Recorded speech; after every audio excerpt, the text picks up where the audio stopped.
విద్యారంగ సమస్యల్ని పరిష్కరించడంలో కాంగ్రెస్ ప్రభుత్వం విఫలమైందని అఖిల భారతీయ విద్యార్థి పరిషత్ రాష్ట్ర కార్యదర్శి ఝాన్సీ ఆరోపించారు. గత బీఆర్ఎస్ ప్రభుత్వ 10 ఏళ్ల పాలనలో విద్యారంగాన్ని విధ్వంసం చేస్తే నూతనంగా ఏర్పడ్డ కాంగ్రెస్ ప్రభుత్వం విద్యారంగాన్ని నిర్వీర్యం చేసే ప్రయత్నం చేస్తుందని మండిపడ్డారు. నెల 23, 24, 25వ తేదీలో సిద్దిపేట జిల్లా కేంద్రంలోని ఎమ్మెల్యే క్యాంపు కార్యాలయం పక్కన ఉన్న సావర్కర్ ప్రాంగణంలో 43వ రాష్ట్ర మహాసభలు నిర్వహిస్తున్నట్లు తెలిపారు. విద్యారంగ సమస్యల కోసం నిరంతరం విద్యార్థి పరిషత్ పనిచేస్తోందంటున్న ఏబీవీపీ రాష్ట్ర కార్యదర్శి ఝాన్సీతో మా ప్రతినిధి రాజాబాబు ఫేస్ టు ఫేస్.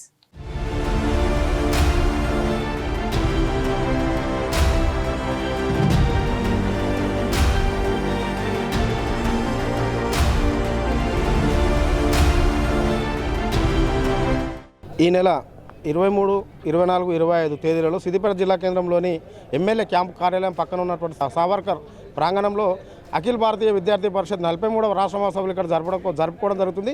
దానికి సంబంధించిన ఏర్పాట్లు ఏ విధంగా ఉన్నాయి, అసలు రాష్ట్ర మహాసభలు జరుపుకోవడానికి వాళ్ళ ఉద్దేశం ఏంది అనేది అడిగి తెలుసుకునే ప్రయత్నం చేద్దాం. మనతో పాటు అఖిల భారతీయ విద్యార్థి పరిషత్ తెలంగాణ రాష్ట్ర కార్యదర్శి ఝాన్సీ ఉన్నారు. వారిని అడిగి తెలుసుకునే ప్రయత్నం చేద్దాం. మేడం చెప్పండి, ఏబీవీపీ విద్యార్థి పరిషత్ యొక్క రాష్ట్ర మహాసభల ముఖ్య ఉద్దేశం? అఖిల భారతీయ విద్యార్థి పరిషత్ అంటే అందరికీ తెలిసినటువంటి ఒక ప్రత్యేకమైనటువంటి పేరున్నటువంటి విద్యార్థి పరిషత్ నిరంతరం విద్యారంగ సమస్యల కోసం కావచ్చు, సమాజంలో ఉన్న సమస్యల కోసం కావచ్చు అనునిత్యం పోరాడుతున్నటువంటి సంస్థ అఖిల భారతీయ విద్యార్థి పరిషత్. ప్రతి సంవత్సరం కూడా రాష్ట్ర మహాసభలు అనేవి ఒక పండుగ వాతావరణాన్ని క్రియేట్ చేస్తూ ఒక స్థానికతను కూడా ప్రభావితం చేస్తూ జరుపుకుంటున్నటువంటి ఒక ఫెస్టివల్ అని చెప్పాలి దీన్ని. ఎందుకంటే రాష్ట్ర వ్యాప్తంగా అన్ని జిల్లాల నుంచి కూడా ఇక్కడికి విద్యార్థులు, విద్యావేత్తలు పాల్గొని అనేక అంశాలపైన చర్చించడం జరుగుతుంది. ఒకవైపు విద్యారంగ సమస్యలు కావచ్చు, సమాజంలో జరుగుతున్నటువంటి ప్రతి అంశం కూడా ఒక గల్లీ నుంచి ఢిల్లీ వరకు ప్రతి ఒక్క అంశాన్ని కూడా విద్యార్థి పరిషత్లో తనదైన పాత్రను పోషిస్తూ వివిధ అంశాలపైన చర్చించడం జరుగుతుంది. మేడం, ప్రధానంగా ఇప్పుడు విశ్వవిద్యాలయాలు చూసుకున్నట్టయితే విశ్వవిద్యాలయాలు కావచ్చు, కార్పొరేట్ విద్యా సంస్థలు కావచ్చు, ప్రైవేటు ప్రభుత్వ అంటే దేనికి తేడా లేకుండా డ్రగ్స్ అనేది బాగా యువతను పట్టుపీడిస్తున్న అంశం. దీనిపైన మీ విద్యార్థి పరిషత్ నుంచి మీరు ఎలాంటి స్టాండ్ తీసుకోబోతున్నారు? ఎప్పుడైనా డ్రగ్ ఫ్రీ క్యాంపస్ అనేది మా అల్టిమేట్ ఎయిమ్. ఎక్కడైనా నాట్ ఓన్లీ యూనివర్సిటీస్, ఎక్కడ విద్యా సంస్థలు కావచ్చు, అసలు సమాజంలోనే అసలు డ్రగ్ అనేది ఉండొద్దు, డ్రగ్ ఫ్రీ సొసైటీని తీసుకురావాలనేది మా కాన్సెప్ట్. గతంలో కూడా రాష్ట్ర మహాసభల్లో కావచ్చు, జాతీయ మహాసభలో ఎక్కడ మీటింగ్స్ అయినప్పటికీ కూడా ముఖ్యంగా యువతని ఉద్దేశించి యువత ఎక్కువ బానిస అవుతున్నారు కాబట్టి అనేక కార్యక్రమాలు మేము అవేర్నెస్ ప్రోగ్రామ్స్ నిర్వహించడం, వీటిపైన ప్రత్యేకంగా రెజల్యూషన్స్ కూడా పాస్ చేసి అధికారుల దృష్టికి తీసుకెళ్లినటువంటి సంఘటనలు ఉన్నాయి. ఇప్పుడు కూడా యువత అందరు ఇక్కడ ఉంటారు కాబట్టి ఈ యూత్ చేతిలోనే మన దేశ భవిష్యత్ అనేది ఉంటుంది. కాబట్టి వాళ్ళు కూడా వాళ్ళ యొక్క అంశాలను, దీనిపైన ఉన్నటువంటి ఒపీనియన్స్ని తీసుకోవడం కావచ్చు, మనం ఇక్కడున్న యువతని మనము అవేర్నెస్ చేస్తే వీళ్ళు వెళ్ళిన తర్వాత వీళ్ళే క్యాంపస్లో ఉండేది కాబట్టి వాళ్ళు క్యాంపస్ కేంద్రంగా కార్యక్రమాలు తీసుకోవడం, యూత్లో అవేర్నెస్ అనేది తీసుకురావడం కూడా చేసే ప్రయత్నం మేము చేస్తాం. మేడం, గత బీఆర్ఎస్ ప్రభుత్వం 10 ఏళ్ల పాలనలో ఇప్పుడున్నటువంటి కాంగ్రెస్ ప్రభుత్వ పాలన విద్యారంగ సమస్యల పట్ల కానీ ఇప్పుడు ప్రధానంగా ప్రైవేటు విద్యా సంస్థలకు ఫీజు రియంబర్స్మెంట్ లేక కళాశాలలు మూసేసుకునే పరిస్థితి మొన్నటి వరకు చూసినాం.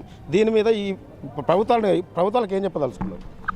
ఈరోజు విద్యార్థుల పరిస్థితి ఎట్లుందంటే పేనం నుంచి జారి పొయ్యిలా పడ్డట్టు అయిపోయింది. గత బీఆర్ఎస్ ప్రభుత్వంలో 10 ఏళ్ల పాలనలో ఫీజు రియంబర్స్మెంట్, స్కాలర్షిప్స్ కావచ్చు, ప్రతి ఒక్కటి కూడా ప్రాథమిక పాఠశాల నుంచి మొదలు పెట్టుకుంటే ఉద్యమ కేంద్రాలైనటువంటి యూనివర్సిటీల వరకు కూడా పూర్తిగా ప్రభుత్వ విద్యని నిర్వీర్యం చేసి ప్రైవేటు, కార్పొరేట్ సంస్థలకు పోటీ పడే విధంగా యూనివర్సిటీలో అక్రమంగా ఫీజులు వసూలు చేస్తూ ఉన్నారు.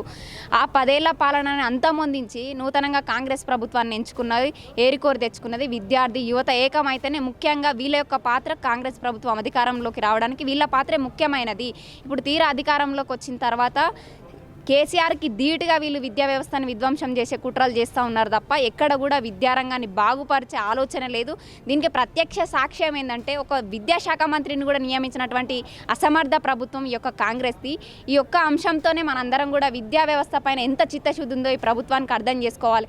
దాదాపు 7,500 కోట్ల ఫీజు రియంబర్స్మెంట్ ఈరోజు పెండింగ్లో ఉన్న కారణంగా అక్కడ ప్రభుత్వాలకి ఇటు యాజమాన్యానికి మధ్యలో బలవుతున్నది విద్యార్థులే. అటు ఉన్నత చదువులకు వెళ్ళాలంటే మీరు రియంబర్స్మెంట్ చెల్లిస్తే తప్ప మేము సర్టిఫికేట్స్ ఇవ్వలేము అనే ఒకవైపు విద్యార్థులు, మరొక వైపు కొన్ని చిన్న కాలేజెస్ కూడా రియంబర్స్మెంట్ మీద డిపెండ్ అయ్యి చిన్నగా జీతాలు ఇస్తూ నడుపుతున్నటువంటి కళాశాలలు కూడా అటు ఆ యాజమాన్యాలు కూడా సఫర్ అవుతున్నటువంటి పరిస్థితి.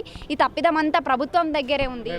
ప్రధానంగా ఫీజు రియంబర్స్మెంట్ అనేది సకాలంలో ప్రభుత్వం అందించకపోవడం వల్ల పేద మధ్యతరగతి బడుగు వర్గిన వర్గాలకు సంబంధించిన విద్యార్థులు ఎవరైతే ఉన్నారో వాళ్ళు అర్ధాంతరంగా చదువు మానేసే పరిస్థితి ఏర్పడ్డది. మీరు ప్రభుత్వానికి ఏం చెప్పదలుచుకున్నారు? ఫీజు రియంబర్స్మెంట్ కావచ్చు, స్కాలర్షిప్స్ కావచ్చు, అది విద్యార్థుల యొక్క హక్కు. విద్యార్థుల హక్కులని దోచుకోవడం అనేది ప్రభుత్వం చేస్తున్నటువంటి దౌర్జన్యపు కుట్ర.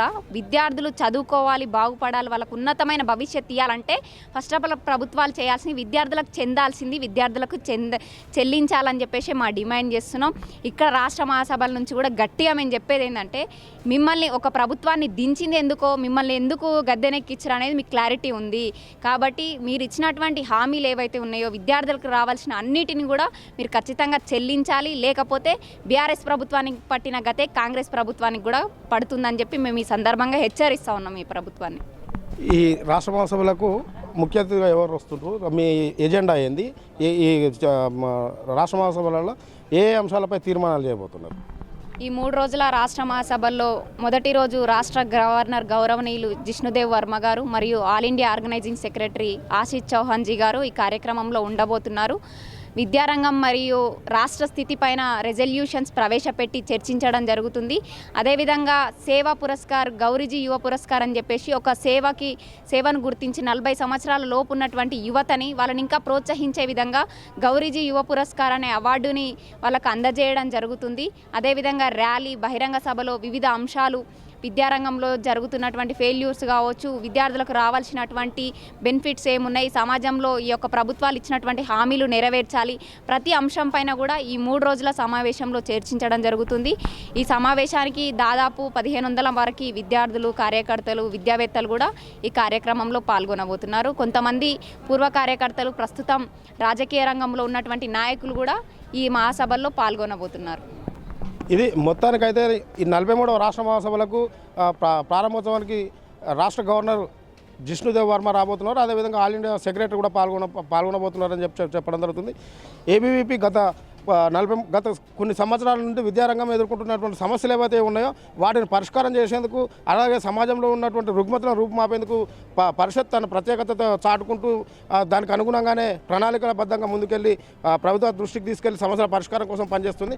ముఖ్యంగా గత బీఆర్ఎస్ పాలన 10 ఏళ్ల పాలనలో విద్యారంగాన్ని నిర్వీర్యం చేసే కుట్ర ఏదైతే జరిగిందో దాన్నే కాంగ్రెస్ ప్రభుత్వం అమలు చేస్తుంది తప్ప విద్యార్థులకు సంబంధించిన ఫీజు రియంబర్స్మెంట్ కావచ్చు, స్కాలర్షిప్స్ కావచ్చు, వారికి సంబంధించిన సమస్యల పరిష్కారంలో కాంగ్రెస్ ప్రభుత్వం కూడా అదే వైఖరిని కనబరుస్తుంది. కాబట్టి రాబోయే రోజుల్లో ఇక్కడ జరుగుతున్న రాష్ట్ర మహాసభల్లో ఈ ప్రభుత్వం అవలంబిస్తున్న విధానాల పట్ల తీర్మానాలు ప్రవేశపెట్టబోతున్నాం. కాబట్టి 24వ తేదీన భారీ ర్యాలీ నిర్వహిస్తున్నాం.